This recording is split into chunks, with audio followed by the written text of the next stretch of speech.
Hey everybody, I'm going to go ahead and try to give you the fastest way I've found after years of taking apart pallets of how to do it quickly, effectively, and worth your time. Start with your pallets, okay? Got some over there. So first thing that you want to do is you want to use your crowbar.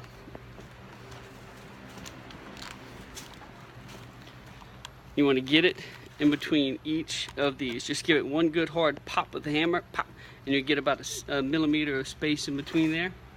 And that's going to be where you need to start. So you're going to do that on all of your ends of your pieces of pallet board, okay? That's going to give space for your saw to fit in. Now what we've always done is take good old Mr. Reciprocating saw here and go in between that slot. And that works pretty well, but as you can see, you end up with these gaps in the teeth and it just becomes tough. It starts to bite into wood. It takes a lot of time, a lot of effort. So I've discovered the circular saw and the sacrificial blade. This blade has been used to cut a lot of lumber, and it's got a chipped tooth on it, and it's been leaving the ends of my boards looking like this, okay? And that is no good, okay, for any kind of finished work. So I figured, why not just see what it does on the ends of these, and y'all, it just eats right through those nails. I mean, in just a matter of seconds. So for a few dollars, I highly recommend buying a blade. If you go to like the Restore Habitat for Humanity Restore, you can find saw blades there.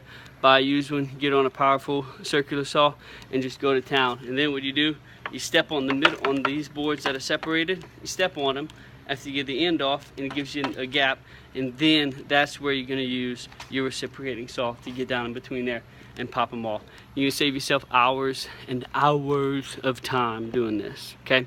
And also another technique, if you don't want to sacrifice a blade, one thing that we have done is we start looking at some of the boards and we try to see, okay, on this particular pallet, there were most of them, the end pieces were pretty good, and if we want some of the nails, we'll go ahead, we'll crowbar in there, pop it, and we'll use the reciprocating saw in each of those.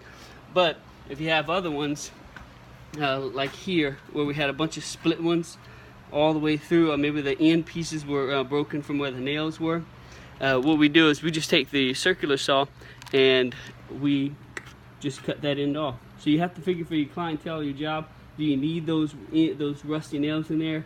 And ultimately, if you do, I keep a bag of rusty nails that I pull, and I just drill a little hole through, and I pop an old rusty nail in there. Even if the end is flat and cut off, it doesn't really matter. And it'll save you a whole lot of time. Cracking all of these pallets open one by one, it becomes a waste, and you end up cutting into your cost profits. This is Zeke with Liberté Consultants. Y'all have a blessed day.